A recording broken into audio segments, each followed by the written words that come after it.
Just want to do this short video. Unionist Voice Policy Studies is tonight holding an open event in East Belfast. People will be invited to come along and to learn about the processes of complaining to the police ombudsman and various other avenues it's open to people if they feel they're being mistreated by the PSNI. Now, this event, it's no secret, comes on the back of quite significant policing attention on East Belfast, but not only East Belfast, a number of other Unionist areas within the past number of months. And at the outset, I would like to make clear, because I think that often this is lost, is that when people advocate for people to be afforded the right to have a fair trial, when people urge the PSNI to behave proportionately, fairly and within the law, that is not advocating for persons to be allowed to commit crime. That is not supporting any crime that any persons arrested may or may not be guilty of. And at this stage, when somebody is arrested and charged, they are not guilty. They are entitled to the presumption of innocence. So when Unionist Voice, when East Belfast Community Initiative, when other community commentators or activists speak out and challenge what they feel is unfair and disproportionate policing actions, that is not speaking out in support of crime or defending crime in any shape or form. That is speaking out in defence of the fundamental basic legal rights that should be afforded to every person. So we must get that distinction very clear.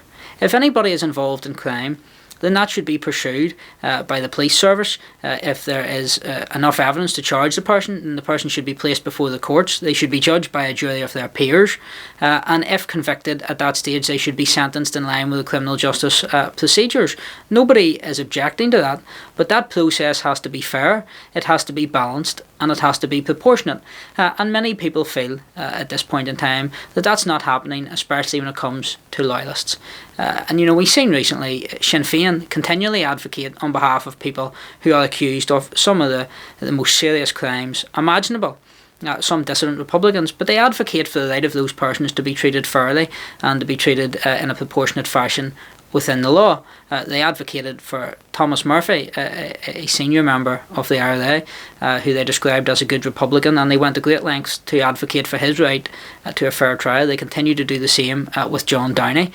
Yet whenever a unionist commentator, whenever a loyalist advocacy group, or whenever Unionist Voice or just general community activists speak out and urge the state to treat people within the unionist and loyalist community accused of criminal offences with fairness and within the confines of the law, then this is presented as people are speaking out and defending crime.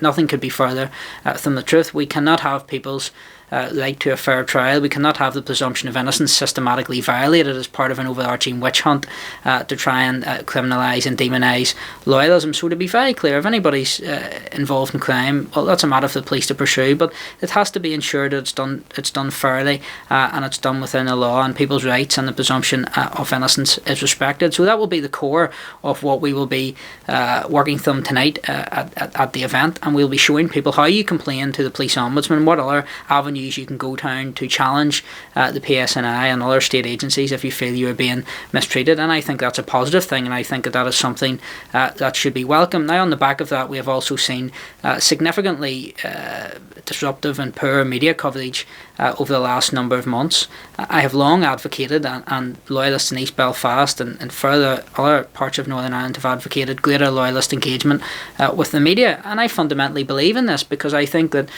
the media, if they're going to write a bad story, quite often loyalists don't respond, loyalists don't engage, so therefore it's an easy target to target loyalists, because they will simply sit back and take it. Whereas if you say, no, we're not taking this, if you're going to write a story about me, I want to write a response, I want to engage with you, then the opportunity arises to put your side of the story forward, and a story or a media report that would otherwise be balanced by default is automatically balanced out whenever you demand a right of reply and you hold the media to account and say, look, if you're going to write a story about me, have the decency to pick up the phone and tell me about it. And all loyalists should demand that type of fair treatment. And in recent weeks, loyalists and months actually, loyalists haven't been, well, I'll go further than that, over the years, loyalists haven't been afforded that right. People who have been accused of criminal offences have had their presumption of innocence systematically violated by sections of the media, and that is unacceptable.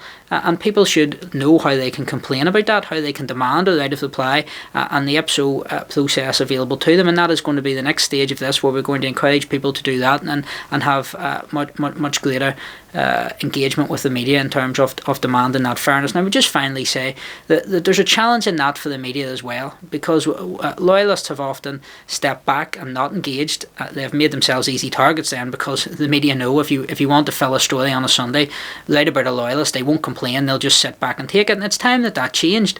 And when you do that, you find quite often that you are treated with more fairness and balance. But the challenge for the media is to ensure that they maintain ethical standards, and that they do afford people a right of reply. And we've seen stories in recent weeks, some appalling stories, which made all sorts of malicious allegations, which quite frankly are trying to set people up to be killed. And I just think that's unacceptable, and I think we have to draw a line between what is fair, proportionate and balanced public interest journalism and what is malicious lies and rumours being peddled within the newspapers. And on that, if you want to deal with that, the best way to deal with that is to shine a light on it, is to challenge them, is to say that if you're going to write a story, if you're going to print malicious allegations, well, tell us what they are, and we'll address them and we'll deal with them. And all of a sudden, the type of malicious lies and rumours that can glow in the darkness, all of a sudden they die in the sunlight. So I think that there's obviously a challenge for the loyalist community, and that is to have more positive engagement, and to challenge every single allegation, to challenge every single story, and to ensure that we demand fairness and balance. And that is going to be the core of Unionist Voice Policy Studies agenda in the months going forward.